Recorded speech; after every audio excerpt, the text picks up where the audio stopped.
Hola clase. So today we're going to talk about how to break down a reading in another language. Obviously for this all intensive purposes, I'm going to be speaking about Spanish, but this applies to any language that you are reading in, if it is not your first language.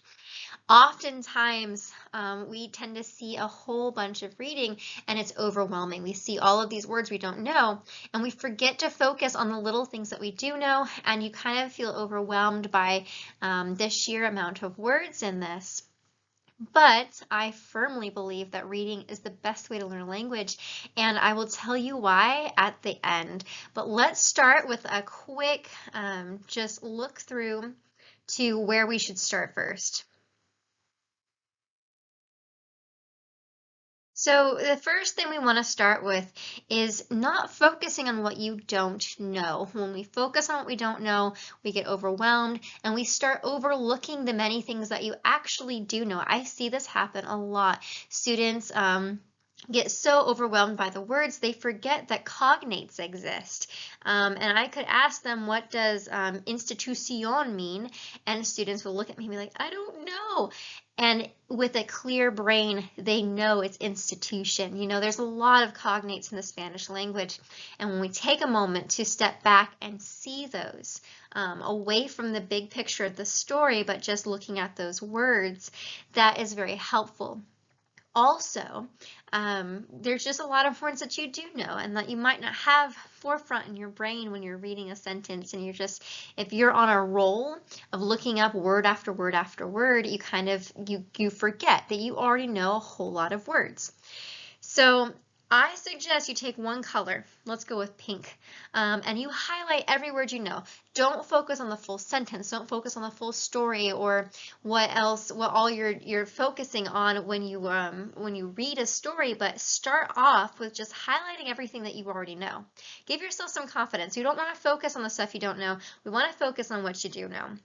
Maybe that's just some words like y and pero and si. You know, there's some little words that they occur a lot. They occur a lot throughout your entire anything you're reading. You're gonna see a lot of these words multiple times, and it can just be nice to see all this highlighted of what you already know and you don't have to learn. If we go through and highlight all the words you don't know, you start getting overwhelmed again because you see all this color that's showing you this is exactly what you don't know and you need to work on this.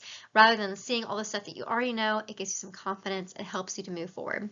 So moving on from highlight the words you do know, identify the verbs. We know verbs in an unconjugated form because they have AR, ER, or IR on the end. But once they have a subject attached and they're conjugated, what we can do is recognize those endings. There are some that are harder to pinpoint when you don't know the verb, like an O or an A, for example, in the present tense. But especially your past tense, O with an accent, io, aron, aba, all of those are easily recognizable, and you can go through with a different color, I would suggest, just to help your brain, because you may or may not know the verb it's attached to.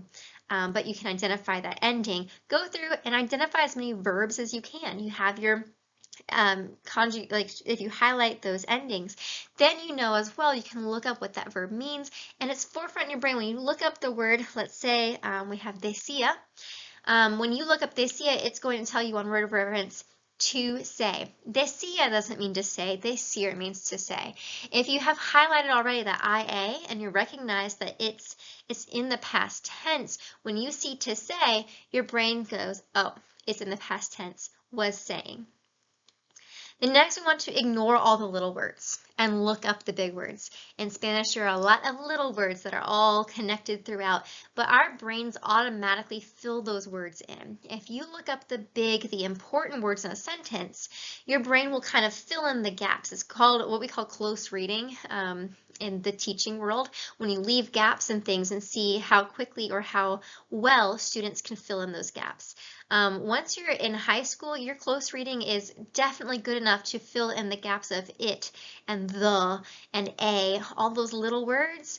They are easily ignored. You don't have to focus on those. Look up those big words. The bigger words are going to help you fill in those little gaps.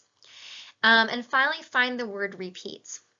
I would suggest if you have the time to go through, and when you look up a word, go through your entire reading and see, does it come up again?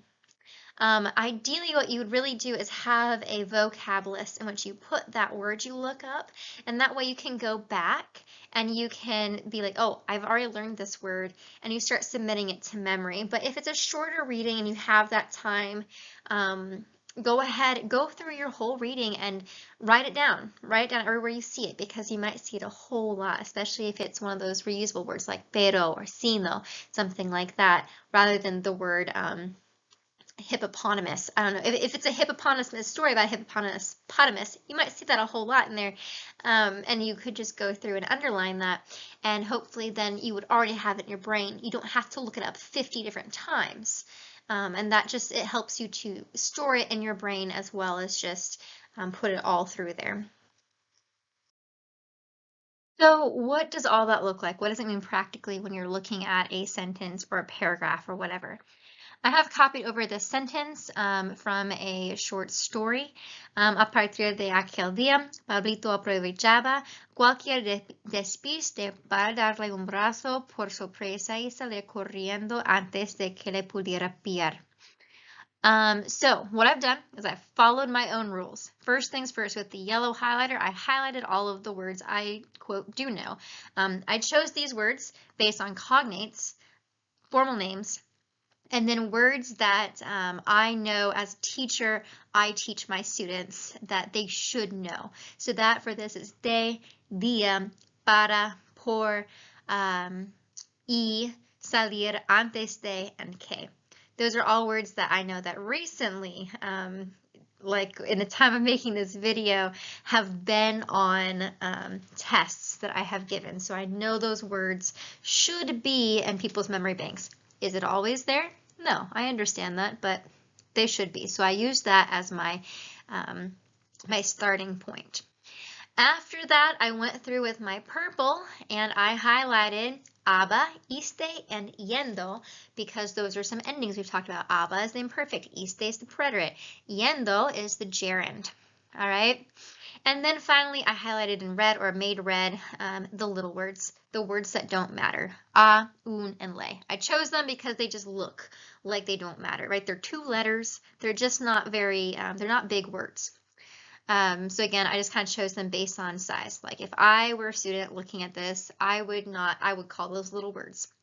All right, so that leaves me with looking up partir, aquel, aprovechar, because I unconjugated my verb. It's aba, it's an AR verb. Cualquier, despir, darle, abrazo, correr, pudiera, and pillar. All right, so a couple of things to note. If you see here, I've got some stars next to despir, darle, and pudiera. The reason I have done this is because these are some mistakes that I think one could find, one would see, and in order to get ahead of it, help you guys see some things that will happen just because you are learning a new language, you're not a master of that language. I wanted to identify these. So the first one is this despir. So you see over here, the second thing highlighted in purple is the, here I'll get my little pointer out, is despiste. I have iste because iste is a second person singular IR preterite tense verb ending. So I have highlighted that because if I were a student, that would be an ending that I would see and be like, oh, I know that's an ending, so I've highlighted it. Like I said in the previous slide, this happens a lot with o and a in the present tense because those two end a lot of words but aren't verbs. This is just a good example. So I have despiste. Now I might assume that this verb is either despair or despir. When I look up the verb despir or despair, I get nothing from word reference. It's confused. That tells me that it's not a word. So I'm going to go back and look up despiste. That does give me a word. And in the context of the sentence, it makes sense. So sometimes you will make errors like this, and that is okay, but you will quickly be able to cope with those errors if you are able to identify them this way. So if I were able to sit down and note the fact that this is not a verb at all, I can go through my whole paper looking for despiste. Because it's not a verb, it's not going to be conjugated anywhere else. I can find that word despiste, see if it's used throughout, and I can write it down immediately, and therefore kind of note that word and learn it, put it in my vocabulary bank. The next thing I want to identify is darle. Now my students, I'm going to go off of these, like the second level, they do know indirect objects. We have learned that you stick an indirect object on the end of an unconjugated verb, and that's okay. But it is not uncommon to oversee this, to overlook it when it's sitting there. They might identify lay as an indirect object while it's sitting there, but they wouldn't necessarily see that. I'm just going to go with it. There's definitely students who would. But it's just something I commonly see. People tend to overlook it and not recognize this is an unconjugated verb, dar, and an indirect object, lay. And the third one here at the bottom is pudiera. Now, the second year, we haven't learned imperfect subjunctive. So I would not expect anybody to recognize iera as a verb ending. That's why I have not highlighted it in purple. It's not one we have learned. So that means they would assume this word to be its own word. It's not a verb, it's just a word. In this case, when it's put in into word reference, it would just come up with poder. It would tell us to can or to be able to. And that's where you might get confused. Okay, what tense is this in? And that is why you have a teacher. You can ask your teacher, hey, I'm confused. What is this saying? It's a verb, but I don't recognize the ending. And in that case, I would, as your teacher, give you a good old thumbs up and be like, I'm so glad that you're recognizing these things because it shows you are learning. Yeah, so that is how it would look and how you go about it. And at that point, like I said, any words that you've learned newly, you want to kind of submit them to your memory bank. I would say words like aquel, those can be, throughout your story. Maybe put it out to the side. I'm writing a little vocabulary word, aquel, so that you know when you see it again, you don't have to go back through the story or look it up again. You already have looked it up. It's in there. And like I said before, if you have time and it's a short enough story, then go through the whole thing and find all of them, underline it and write it underneath so you really don't have to look it up later. Okay. So you've looked everything up, you have all these words all over your paper, but it's still just a bit of a jumbled mess. So what does this mean going forward? So for each, I'd say if you're still confused, for each verb, which you know the verbs because A, you had to look them up, and word reference was like changing it for you into an unconjugated verb, letting you know. But you wanted to find who is the subject of that verb. You want to go through and see who is doing that action. Every verb is an action. You want to figure out who is doing that. That will help you understand the storyline. What's happening? Who is doing what? Does anyone receive that action? Are there any indirect objects? The people who are receiving the action that somebody else is doing it. And what is the main idea of this? So when you're looking at that sentence or that paragraph, what should you take away from that section, from that sentence, from that paragraph, from the chapter, so that you can continue to understand it? Because sometimes a sentence has a lot of things that are nice to have in it when you're writing or reading, but it's not necessarily continuing the story in a way that you need to understand this one little word in order to move on to the next part. If you can summarize that section, then you're usually okay to go on to the next part. And if the next part informationally is confusing, that's when you have to back up a little bit and say, okay, I missed something. I need to read through this again, maybe ask a question, look up a different word, etc. So all in all, by the end of your reading, there's a few things that hopefully have occurred. First, I hope you've learned new words. If through that process I just went through, I said you can write onto a vocabulary word, go through your story, find that word again. That can help you submit new words to your brain. Also, if it's just a fun word, an interesting word, or a word that you're like, oh, I could use that a lot in life. I use that when I'm talking. That's a new word you can add to your memory bank. Another thing is that hopefully you're more comfortable identifying your verbs and tenses. There should be a point in which when you see aba or ia, your brain automatically puts it in past tense. You don't have to think, okay, is it past, present, future?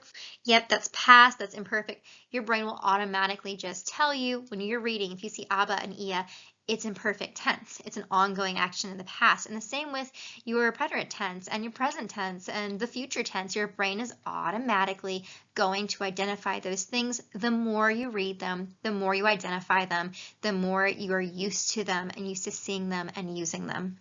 Finally, hopefully you've gained an understanding of how to break down a reading through without being overwhelmed, because we all know we tend to look at things that are big and then we freak out and then it's just downhill from there. So hopefully this has helped you out a little bit.